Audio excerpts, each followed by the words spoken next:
Hi everyone, this is Tracy. All right, we'll get right to it. So this I'm showing you is a letter dated October 2nd, 2023 from the Supreme Court. I'm wanting to show you here where it says the court today entered the following order in the above entitled motion. The motion for leave to file a petition for a writ of certiorari before judgment under seal is denied. Under seal. So I filed it under seal, meaning no one could see it. It was private. Then I'm just wanting to point out here it says your petition was received again on November 28th, 2023, accompanied by a motion to unseal. It is returned to you because this motion is unnecessary. Nothing is sealed in this court.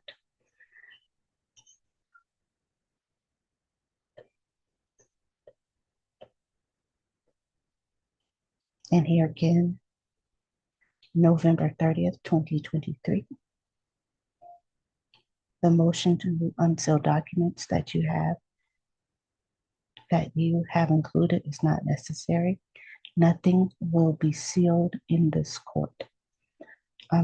Just to summarize, I did not want to unseal the documents because of the type of stuff that was in there, but the court said to unseal it.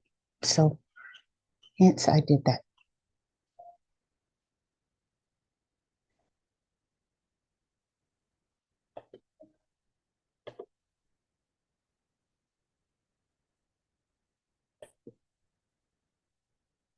Next, here we are on the Supreme Court website. I want to show you how you click this button here that says docket search to get to this page.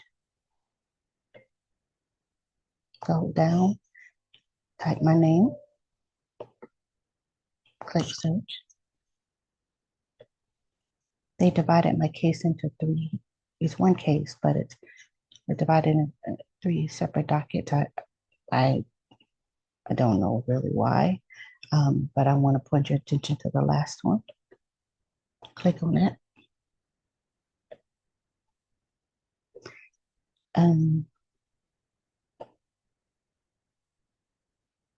So as you see, this is the original case number, but it's still under this one, so it's all the same case. If you remember that October 2nd date, here it is again, and here's all of the documents here. I encourage you to read them. We're gonna click on the appendix.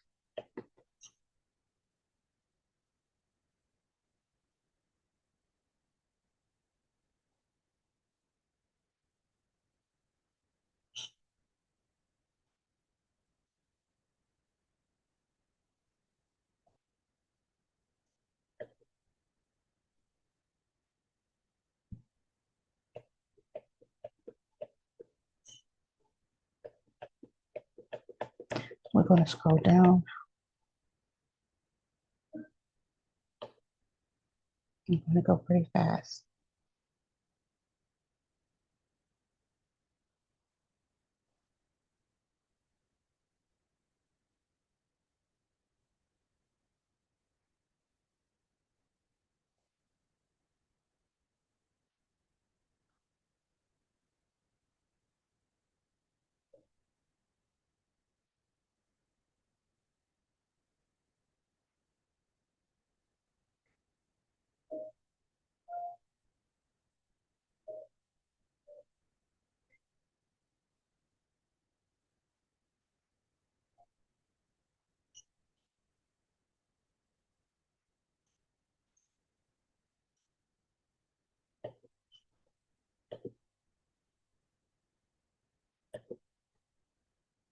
All right, so I'm gonna point your attention to this. This is page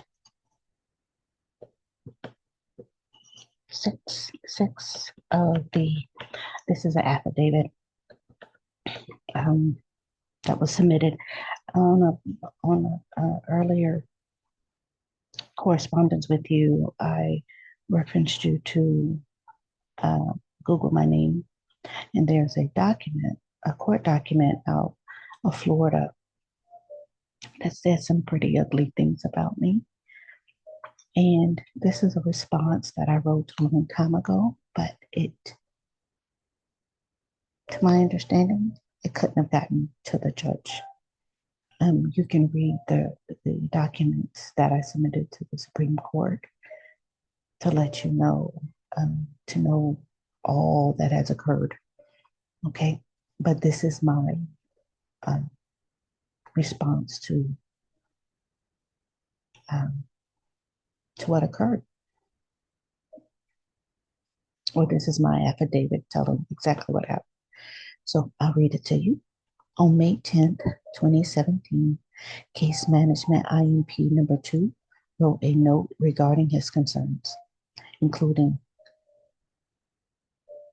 what did Dr. Vilches say about the nursing issue? Because if there's no change, then that's why I feel my life is in danger. I notified Dr. Vilches that same day.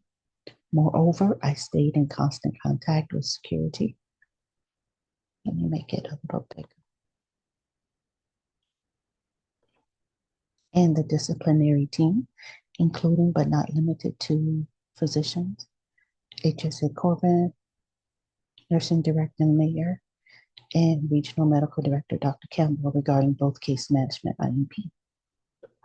For example, in an effort to maintain a positive collaborative relationship with security, on May 19, 2017, I initiated a meeting with Colonel Morgan to address prolonged cell front visits with the 2 case management IMPs, as well as to obtain clearance to bring in acetic acid for case management IMP number 1, treatment for his unhealing wound. Security clearance was obtained after medical approval was granted during the weekly regional provider telemeeting. At this time, Colonel Morgan verbalized his unsolicited concerns with the type of care he had seen nursing staff provide to IMPs and encouraged me to begin writing nursing staff up. I sent a subsequent email to Colonel Morgan, including Warden Clemens, thanking the Colonel for letting me know about the nursing staff suspect behavior and to check the infirmary surveillance video footage for evidence of such suspect behavior witnessed by me. I never received a follow-up to this email. In fact, Colonel Morgan retired soon thereafter. My employer continues to refuse to produce this document despite my requests. On June 1st, 2017, I completed a preliminary timeline and emailed a copy to RMD Campbell, Dr. Vilches, and HSA Corbin on June 2nd, 2017, in an effort to complete the remaining case study duties, which were in addition to my standard duties. Dr. Vilches granted me permission to work additional hours that weekend. Similar to the physicians, I was considered an exempt employee, thus paid a set salary not based on actual hours worked because of the likelihood of significant fluctuations in hours, as hours worked were based on the healthcare needs of IMPs. Current Centurion of Florida / MHM Health Professionals employee, licensed practical nurse Angela Bridges, LPN Bridges, a white female, said, if we were behind and had to catch up, then yeah, we would come in on a Saturday. While working on Saturday, June 3rd, 2017, I saw CHO Figueroa, who completed an assessment on the case management IMP. I completed this IMP's timeline on Sunday, June 4th, 2017, and notified my medical supervisors, including Dr. Vilches and Chief Health Officer CHO Figueroa. Taking an extra step, I called Dr. Figueroa to let him know. I emailed him the timeline that now required him to input his assessment findings. I repeatedly requested a copy of the case management timelines, but my employer refuses to comply with my request for production.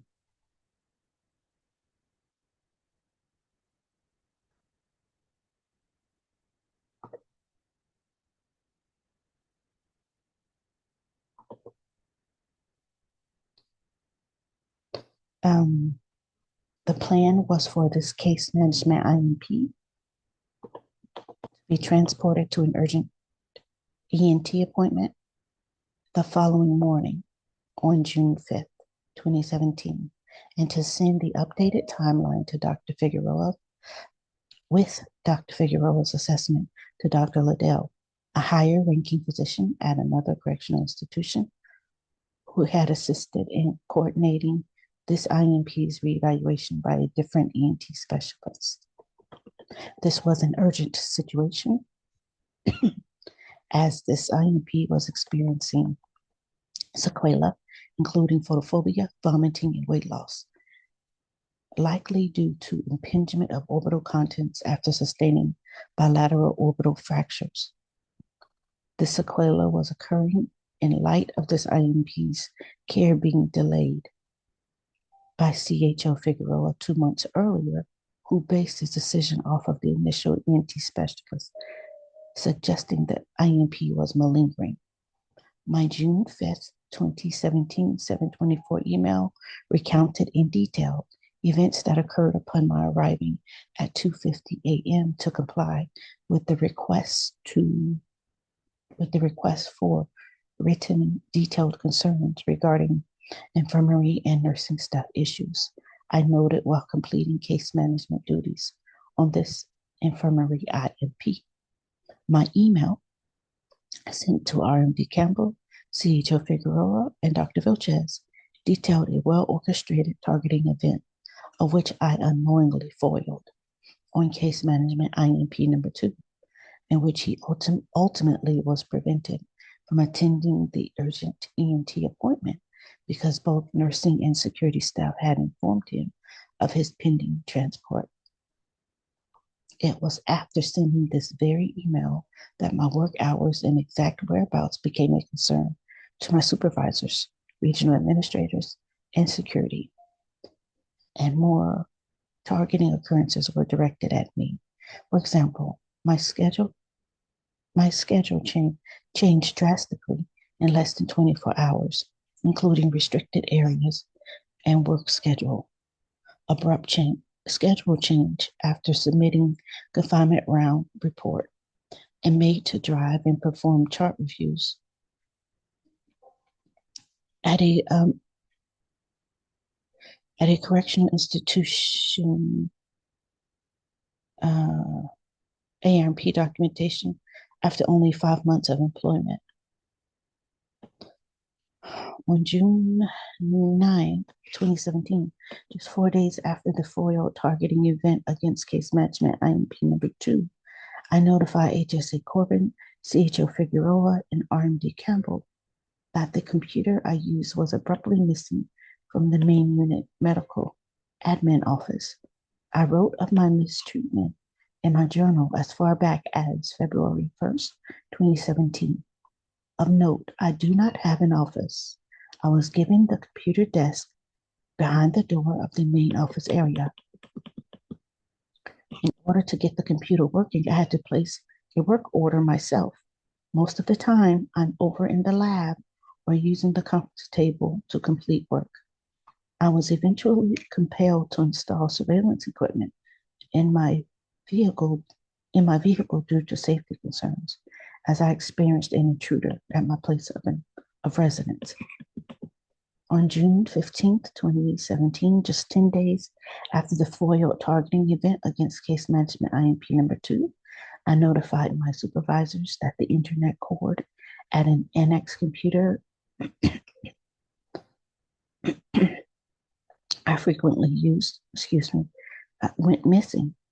It is important to note this computer was housed in a secure location with other computers, but it was the only one missing an internet cord. on June 21st, 2017, just 16 days after the foiled targeting event against Case Management IMP.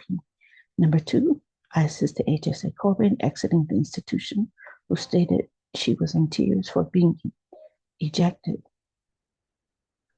from Swanee by Warden Clemens. According to OIG investigator Allison Skiles' report, Centurion of Florida / MHM health professional allowed HSA Corbin to remain employed. This is further evidence of my employer's preferential treatment toward similarly situated white employees.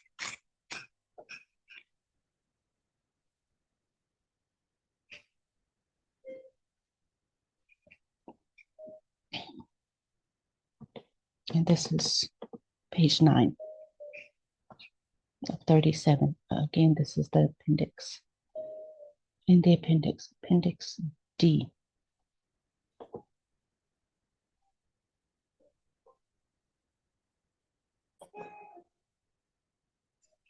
Next, we are here at Lexington County Public Index. You click here. I showed you how to do this in a previous video. Put the case number 2022 CP 2200784. Search. Click. See, there's 2 places with my name. You want to click on the hyperlink here.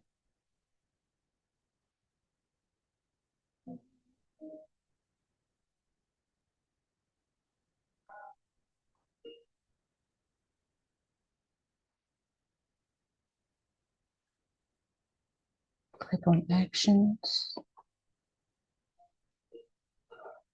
Here are the documents. There's a lot of them. I think it's 9 pages long total.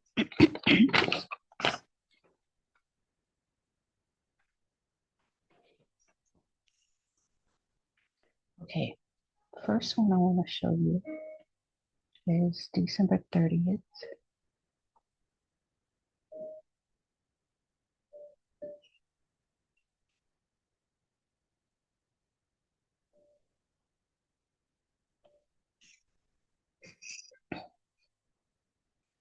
So I filed a motion to vacate judgment. And we'll get into it now.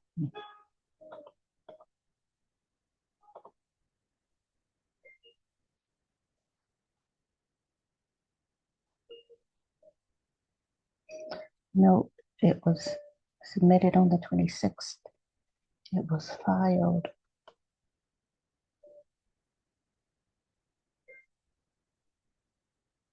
on the 30th, 4 days later.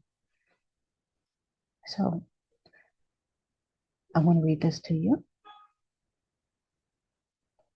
February 6th, 2024, motion to move to inactive roster submitted same day, but filed 6 days later on February 12th, 2024. You see the date? February 6th, electronically filed here, February 12th. All right, that's a problem. It says, due to the active Supreme Court of the United States cases, the case numbers I showed you earlier.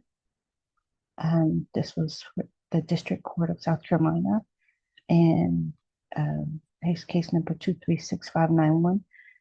Again, showed you that earlier. That's a U.S. Court of Appeals for the Fourth Circuit. Directly related to this current case, this court is motion to move the current case to inactive roster. And I put here is a link to the Supreme Court case. Okay, the problem is, even though I said that, and that's what was supposed to be done, it was not done. And because this was filed 6 days later, and as I said in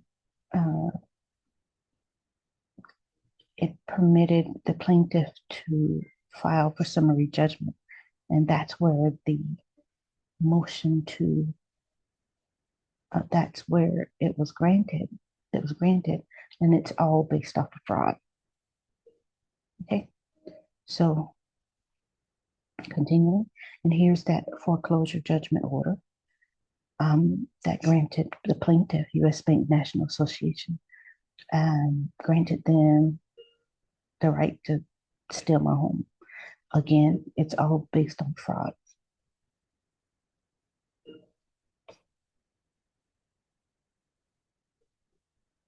Okay, so here you see December 6, 2024, a SCOTUS letter, which is the Supreme Court.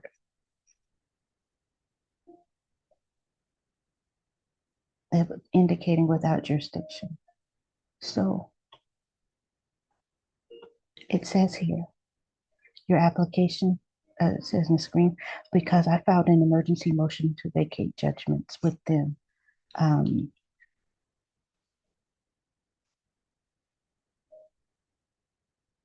show you that in a moment.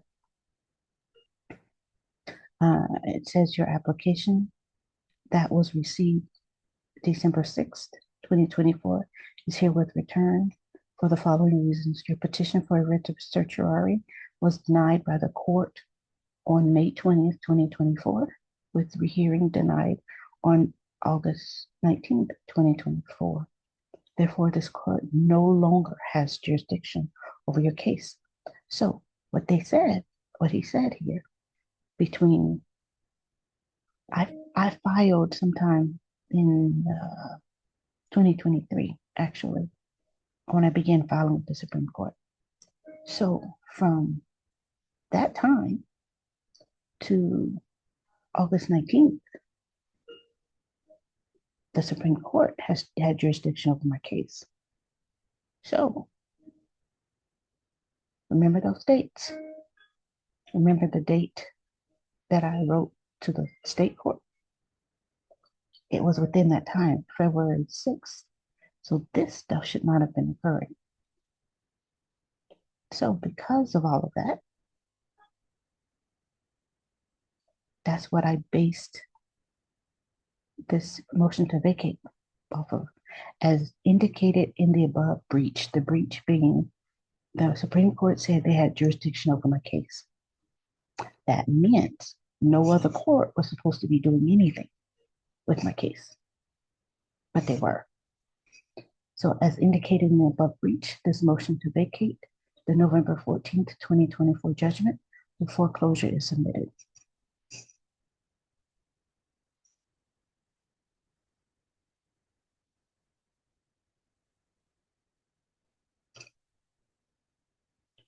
And there's some other stuff here. You can look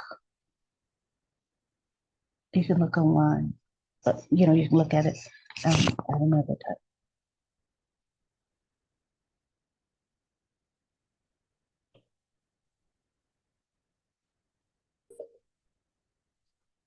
Okay, so this is the document that was submitted to the Supreme Court, that the letter from the Supreme Court was referencing. This was the emergency motion. This is in a previous video I said I was not going to give to you because I had not given it to the other parties in the lawsuit. Well, they have since gotten it. I'll show you this. So it was an emergency motion with relief requested by December 17, 2024, motion to vacate the judgments of the U.S. District Court of South Carolina, the U.S. Court of Appeals for the Fourth Circuit, and the Supreme Court of the United States, and remand, meaning return it back to the Supreme Court, and hold all further action in abeyance pending disposition of this motion with appendix. I'm not going to go over the appendix right now.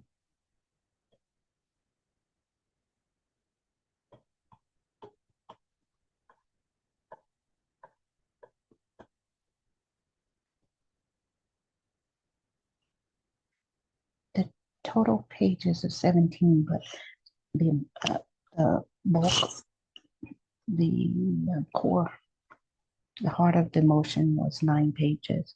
So I'm not going to read over all of it, but basically I was going to the Supreme Court again to let them know what I had found. So let me make this a little bigger. So here I put respondent is U.S. Bank National. Respondent has repeatedly exhibited noncompliance with court rules, including violating Rule 26. A party must provide to the other parties a copy of all documents, and the disclosing party has in its possession, custody, or control.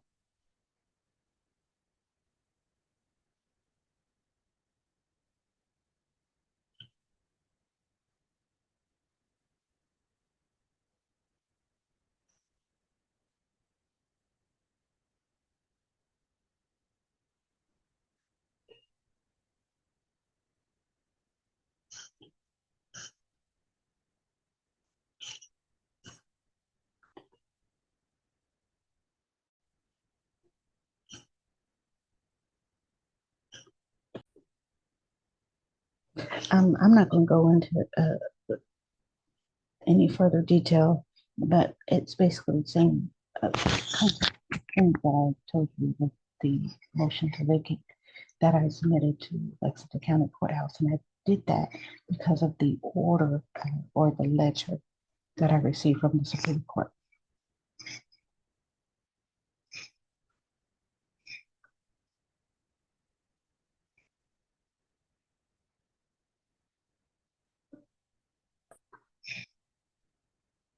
Okay, so back here with the Lexington County Courthouse. Um, so we've already seen my motion in December 30th. And some may ask, how did I learn to do all this? God taught me. I know that might be cliche, but it's not cliche. I am not an attorney, but God showed me how to fight. And I thank him so much.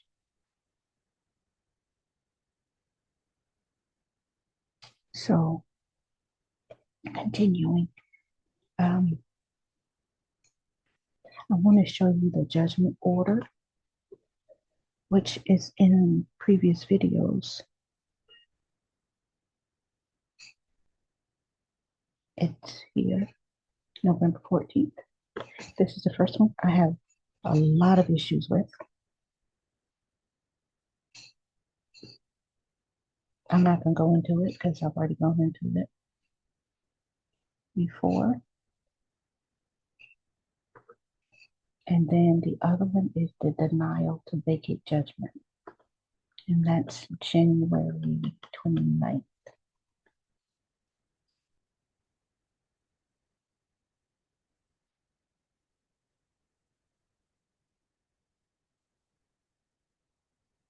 And that is here.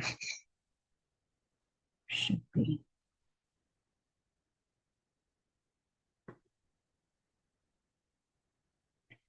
This one I also have issues with. Um, but let me stop for a second. So after I submitted that motion to vacate, now this is the first time this has happened. I submitted a ton of motions and things, and nothing happened. You know, I didn't really know the procedure per se. Um, and again, I'm not an attorney. However, after submitting this motion, there was a hearing scheduled, which I objected to because there's so much fraud going on. I just objected to it. Anyhow, within the hearing, and by the way, I'm wanting to say here, It says these folks were in attendance. There were more people in attendance. But anyhow, with that,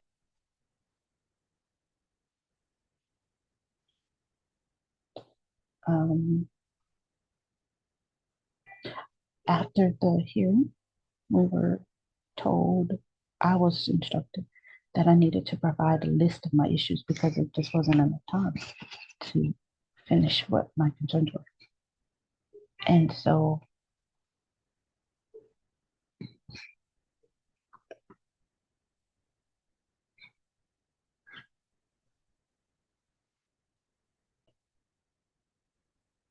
here is my list that I submitted according to what I was told, the list of issues.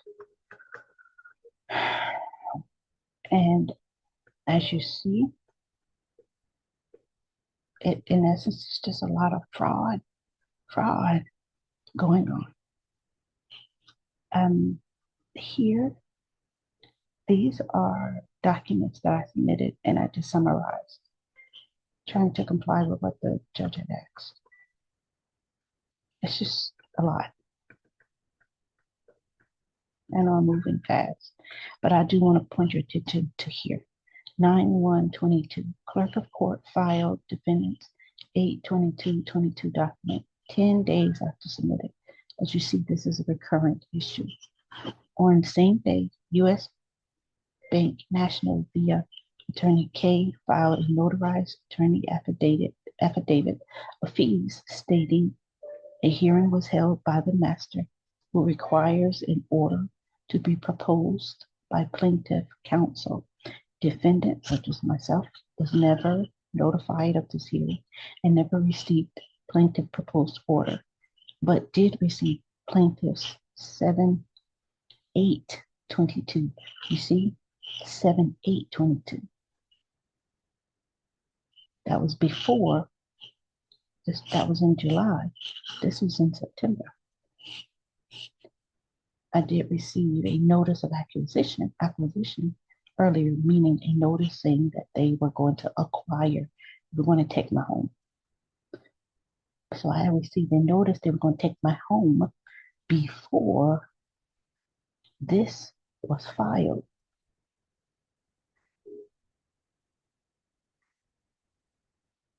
So you see what I say here? This indicates said meeting likely occurred in July 2022 without defense, myself, knowledge, or lawful participation.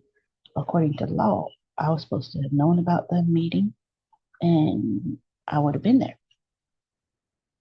or at least been given the opportunity. That didn't happen. This is what I call the first summary judgment attempt, which is fraud.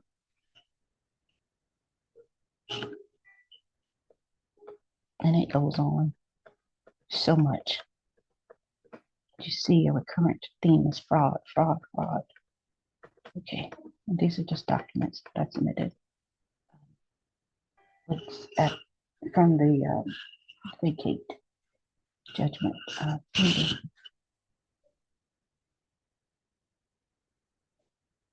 Excuse me, not vacate judgment. In response, the judge asked for a list of my issues.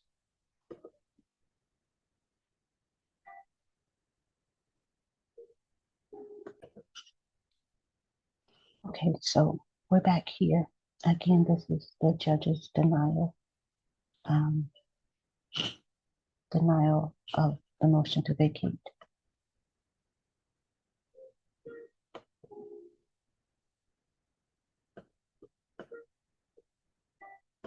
To vacate judgment.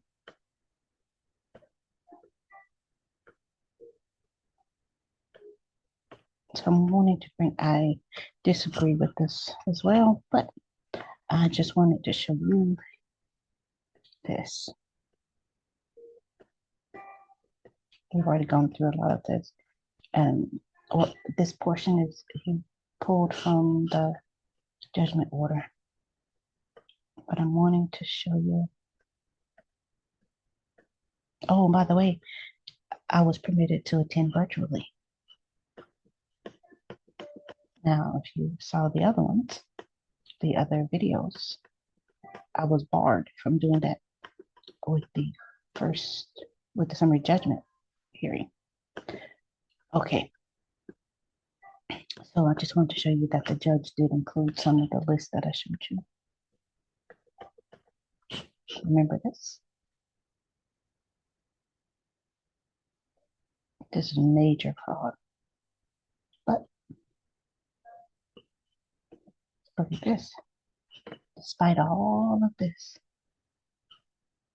it says this trial court finds reasons and rules that defendant's motion to vacate is denied factually, procedurally, and legally. Despite all of the evidence, they still say,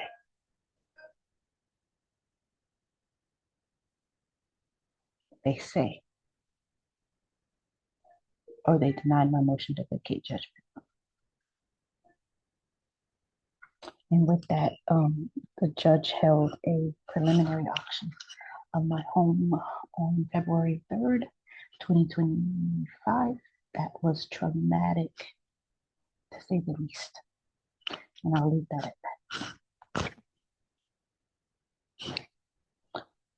that. A final auction is pending for March 5th. And I'm fighting that, obviously.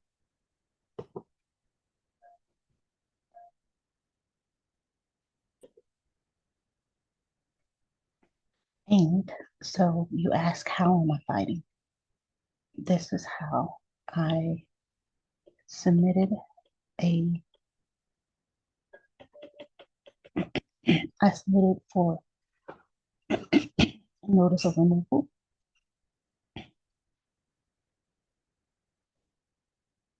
to the federal court in South Carolina.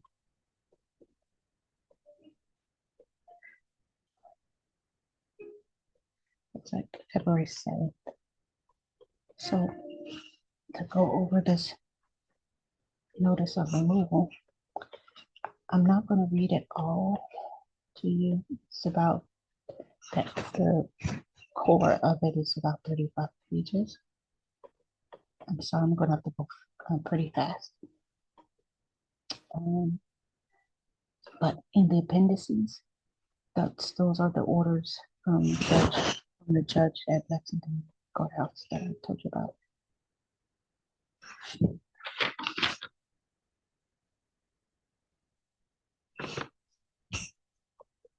I just want to point out a few things. You see my basis of removing it from the state court, multi-level fraud.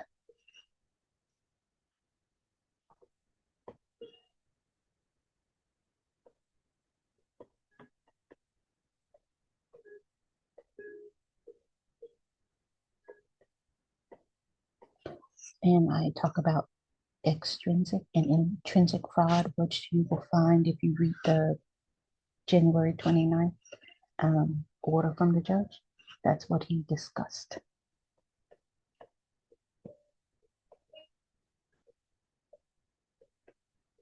I go into the basis of this.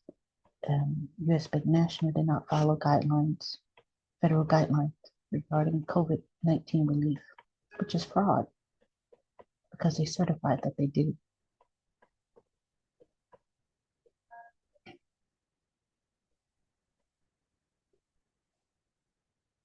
You may have to pause the video to kind of read this stuff.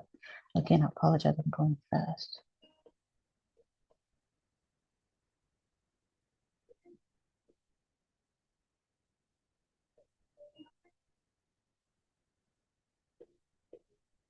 I point out that this last hearing, I was allowed to attend virtually, but I had been banned from the first one. They wouldn't allow me to attend virtually. You see here, I'm seeing again multiple frauds. This is taken from what I told you, what I showed you before, and you see me pinpointing here. This is summary judgment number 1. that was fraud.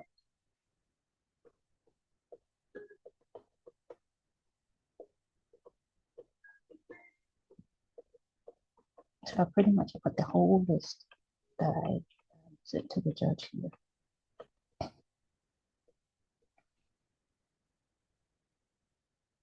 And so I put here in summary, pursuant to South Carolina Code, Title 14, Chapter 11, and Rule 60 of the South Carolina Rules of Civil Procedure, the court erred by not vacating the November 14, 2024 judgment for foreclosure with prejudice due to fraud, misrepresentation, and other misconduct of listed and unlisted adverse parties in this case as detailed above. Okay, and then I go into some other fraudulent activity.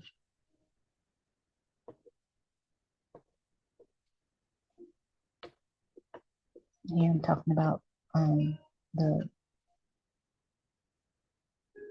my motion for moving the case to inactive roster, not how that occurred. We've already talked about that.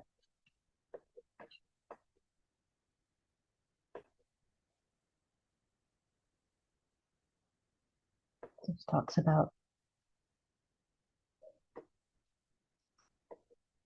I was mandated to provide a court reporter, though I'm under informal proper status, meaning as for financially, I don't have the money.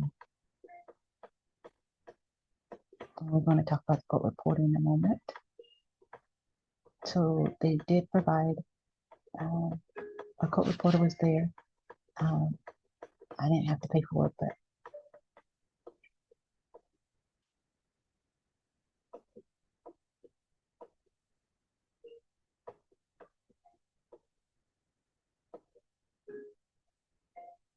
this is available to the public, this HUD document. I'm encouraged to look it up so you can see.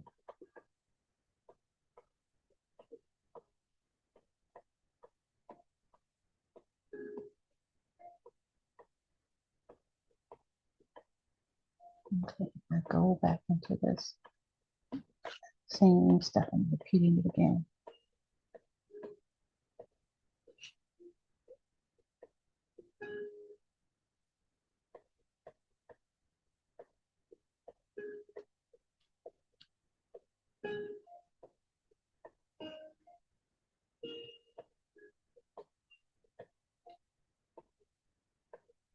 I notate about not agreeing with the partial treatment.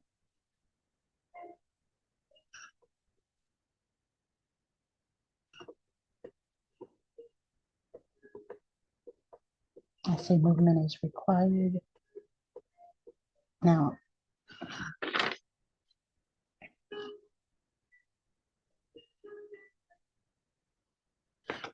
I right here, it's talking about talk about the different laws, oaths and things.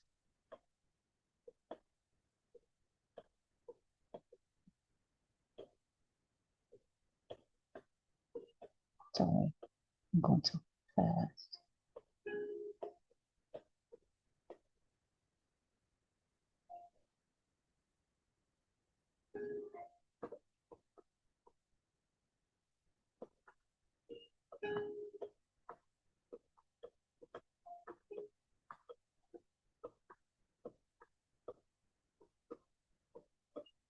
There's a portion I want to show you. Oh, this is additional things that's happening that I haven't talked to you about yet. So the Lexington County Assessor's Office changing the real estate tax from approximately $800 to $4,000 based on a fraudulent mailing they reportedly received. Tax payment was due on January 15, 2025 to be paid by the plaintiff, U.S. Bank National. My requests for updates remain unanswered. I'm going to leave that at that. Yes, my taxes went for my property, $800 to $4,000 based on a fraud.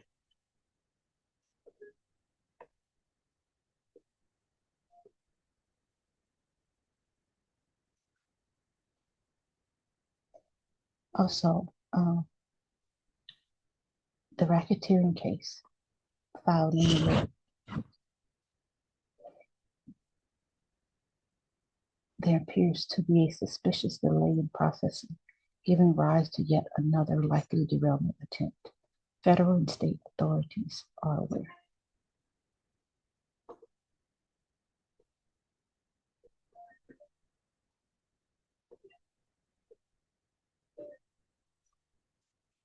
This is something I want to point out. As stated numerous times, this foreclosure case mirrors the wrongful termination case, and in many instances, my family and I are now being treated as the IMPs I cared for. And here's the excerpt, which we've already gone over, from my affidavit I showed you, Appendix D. That has been available to the court in its entirety beginning January 2024. So I'm not going to go over that because we've already gone over it. I've already read it to you. But it's here. Sorry, you guys, you may have to look away because I'm going so fast.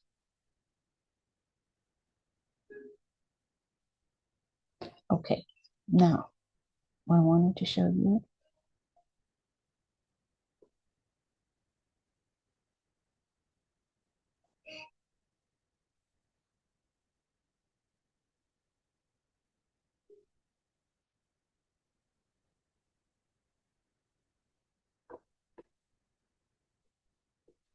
Oh, here it is. This is what I wanted to say. In God's lawsuit against America, 1983, Mr. Jimmy Swaggart recounts the following. Hear the word of the Lord, ye children of America. For the Lord hath a controversy with the inhabitants of the land, because there is no truth, or mercy, nor knowledge of God in the land. By swearing and lying and killing and stealing and committing adultery, they break out, and blood touches blood. Therefore shall the land mourn. Mr. Billy Graham said, if God does not judge America, he would have to apologize to Sodom and Gomorrah. America, having known God, turned its back on God and then faced the judgment of God. America has known judgment only once, the Civil War. We tend to forget. Judgment came upon America because America was breaking the laws of God so badly in the realm of treating fellow human beings like animals, i.e. slavery. Abraham Lincoln vowed to God if he would help him, he would smite this cancer in America. The Supreme Court's Dred Scott decision of 1857 said these words, although he may have a heart and a brain, and he may be a human life biologically, a slave is not a real person. A black man only becomes a real person when he is set free. Before that time, we need not concern ourselves about him because he has no legal right. If you think slavery is wrong, then nobody is forcing you to be a slave owner, but don't impose your morality on somebody else. A man has a right to do what he wants to do with his property, slaves. Isn't slavery really something merciful? After all, every black man has the right to be protected. Isn't it better to never be set free than to be sent unprepared and ill-equipped into a cruel world? Come up now to present time. The results are chilling. Hitler in the 1930s began to promote a new morality of Hegel, the German philosopher. No action is right or wrong in itself. If a given action results in a desirable effect, then it is ethically accepted. It was accepted and set the platform for Hitler's Germany. The judicial system began to lean in this direction, and when Hitler could no longer successfully oppose, he set up killing centers. My brother, my sister.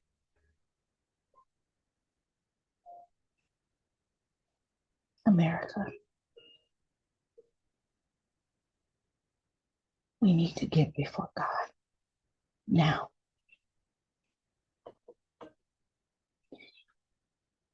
Okay.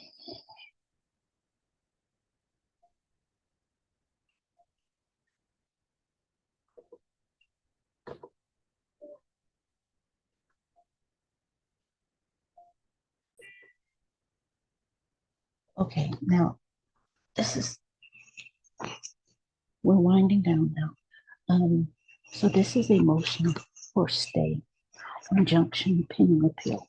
So what I've learned is even though you may be appealing something, especially when it's a deficiency, as the judge said, you have to put in a motion for stay or injunction pending appeal. Because basically they're saying that I owe a debt. So here's the motion that was filed with the District Court of South Carolina.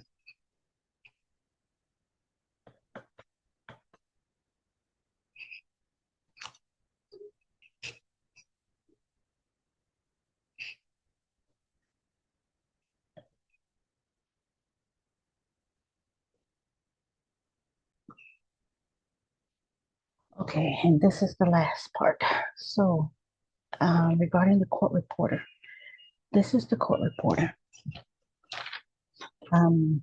So there's a transcript that I need, and I've been told that it's rough estimate, $800. I don't have that. This is where you can get involved. If you're willing, you can give them a call. The gentleman's name is Mr. Greenhouse, and see how you can possibly pay for um, you can assist in paying for the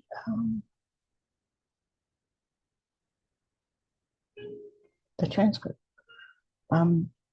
It says, to pay an invoice, you can go here, but I don't have an invoice number yet because I don't want to try to create a bill. I don't want to create a bill that I know I can't pay. So I'm trying to get the money before I do that. I prefer for money not to be sent to me, but to the company. But you can send me information. Previous videos I have the email address where you can reach me at. You can send me the receipt or something like that. But I would prefer not because it's so very busy right now. But yes, so that's where we are. And you see the name of the company is Garber Reporting. So as I've already said, you all, our nation is in trouble. But we're not too far gone that God can't help us. But we have got to get together and fight for our nation, but in the right way. Please. Yes, you need to get involved. But I beg of you, if you're going to do something against the law, don't do anything. That's not the help we need. We need to follow the law. And then we need to pray. Please, that we may have a nation for our children and our grandchildren. In Jesus' name, thank you. God bless you all.